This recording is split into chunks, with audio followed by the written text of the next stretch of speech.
that we don't want. Oh, that got really close. Oh well, that'll work. Whew. Okay. So, all right, so we're doing our coach and candidate video for, I guess I'm working on cycle 3 right now. So for that one, it was a focus on differentiation, and I chose the, where'd it go? I chose to do triple digit addition using vertical way. Mostly because that's the way that the kids like the most. They also had some opportunities to use other strategies, but I can get into that in just a moment. But this cycle was also the video observation, so we're going to talk a little bit about that. Mm-hmm. Okay, you did a fantastic job. Oh, thank you. Yeah, you really did, with explaining everything, the directions, and going over the lesson with the whiteboards and with their markers, and it was very immediate for you to find out who actually knew the the process and who got stuck a little bit, and you were walking around the room checking every child, helping them when they needed help, and so they got instant gratification. They knew exactly if they understood it or not. And with you showing examples on the whiteboard also really helped the children, give them another chance, an opportunity to get it a second time. And so actually doing it on the whiteboard first and then the then individually they did them. Exactly, right. And I think that you did a great job with walking around and also praising the children when they did a good job, and giving clues to the children that were a little stuck, and having them work together as partners was a great idea. Yeah, that's a big one. Absolutely. Children can certainly learn from each other, not just from teachers. So it was a very enriching lesson. I thought you did a fantastic job. Thank you. And you talk about the partner work, and you couldn't see from the back, but I go around and giving them happy faces with the colorful markers when they get it right. And so when they do have the opportunity to work together, they get then it's a team effort, and they get excited when they see that. So they it's sure very fun to see. And it becomes a game. It's empowering too. They really they do feel empowered when they get it right, and discuss it if they get stuck. They work together and discuss it and decide. And that is truly, in my belief, how learning takes place. So you did a fantastic job. I was very impressed. So it's interesting because I feel like, when they're together, they get it, they get the instant feedback, I can focus on what they're doing, and so if I can move just into the final results of the lesson with what happens. So I found that when I first tested them, I took the initial pre-assessment, half of them were at grade level. I had a couple that were kind of in the middle, and then I had a few that were in the bottom, who became my students that were my focus for differentiation. And I will say one of them's in RSP, so there is a little bit of extra. Definitely need some extra supports in there on the regular anyway. But when I got the results on the whole, there wasn't a whole lot of movement.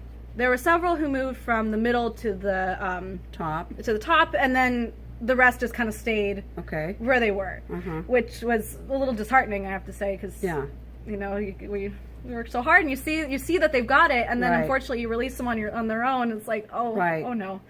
So so I'll talk a little bit about that. So I had 3. One of them, I know he struggles with reading directions, so one of the things that I really focused on with him was reading it with him, underlining, highlighting things that he needed to know, and that lifted him up. So he actually did really well with this. However, the other 2, who I did a similar sort of thing with, my RSP student who definitely can't read the instructions, and this other student who's kind of just struggling on just about everything, making sure they knew the directions, understood it, but they still kind of fell flat. And so what I figured out was, with the RSP student, it's a little less so, but with this other boy, it's their focus. And so what I'm discovering now is that it's not so much an issue of they don't know it as much as it is a motivation issue. So now it comes to the point where, what do you do? So, and I've been a little stuck, because he's been kind of a case like this for a while, where we've tried, so I suggested a sticker chart before, but that just felt and then modifying his work as well. Okay. So that he doesn't have to do all of it. But if just half of it, start there. Okay. Or even less than that, depending on how much he's struggling. That's and then, true. Yeah, kind of gradually build it up as time progresses. But another thing I wanted to say too is when you find that children have not done as well as you want, oftentimes if you teach the lesson again, maybe the following day, or even wait a few days, go back to that later. Okay. When you feel like you've given them more material, then chances are they probably will do well. Because children don't always learn the first time they're exposed to material. Maybe they need to hear it again, or even a third time, and that's okay, because we're all working together to learn, to reach the same goal. Yeah, I didn't think about that. So you know what else you could do is use the Patriot coupons for kids. Yeah. I do that with my students, especially if I feel like they're starting to fall asleep a little and not sticking to the focus of the lesson. I will pull out my Patriot Patrol coupons, and the kids love them. They work so hard for them because they get presents and stuff on Friday. We have a drawing every Friday, so they get prizes. Very exciting stuff. Yeah, so that works out. Yeah, or even I did this with the partner work for the comprehension questions. For, if I can deviate just a little, we have the comprehension questions every week for journeys, and I was really highlighting the students who were doing what I wanted. So pretty much, I was having some issues with them kind of fooling around and not really working. So I was looking for the exemplary pairs to give the little stickers to, and even that, because they're looking around the room like, so you're very excited. So they get excited. Second graders, they really like that type of positive reinforcement. And another thing is, we have Fun Friday every Friday, and if you and motivate them that way, maybe on the chart, if they get a little extra Fun Friday time, that's something for them to work for. That's true. Yeah, because I know it's like, and I learned this when I was student teaching too. It's so easy to pick at the bad behavior, but that sometimes you forget to reward the good behavior. And I know that's something I've written about a dozen and a half times with all this stuff. So, but it's so important because it means so much more to them. It does, and they respond instantly, immediately. They really do. They love that positive reinforcement, and all the other children then they notice. They see it right away. Exactly. And they start to do that. So that's a good suggestion to you. Yeah, we'll work on that. We'll see, because I can so tell that he wants to do well. Because when he does and he gets that, he just it's a complete 180 of his And this emotions, is your behavior. Student that is RSP. No, this one isn't. Okay. Because you said you had about 3 children. Yes. So for the one who's in RSP. With that one, she has some focus issues too. It's still. It's a little bit of a gray area where sometimes I think she gets it and then I think she doesn't. So that's one that I think I just need to modify just a little bit more and pay even more attention to. But where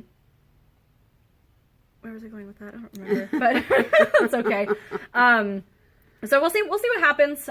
We started the new module, so and that's been a huge help too at this point to kind of switch into something different. Because all of a sudden, this is new, this is exciting. But new book, it's exciting. And I gotta say, Friday afternoon is the hardest time to do math. So it maybe is. So I'm thinking maybe it is just taking some of that time, because one, I don't have as much time, and two, they are not there to redo a lesson that they know. Like you're saying with the triple digit addition, maybe this week and go to subtraction the next, and then I can do a little bit of the lesson I was supposed to, but kind of just bring them back around and say, hey, let's review this.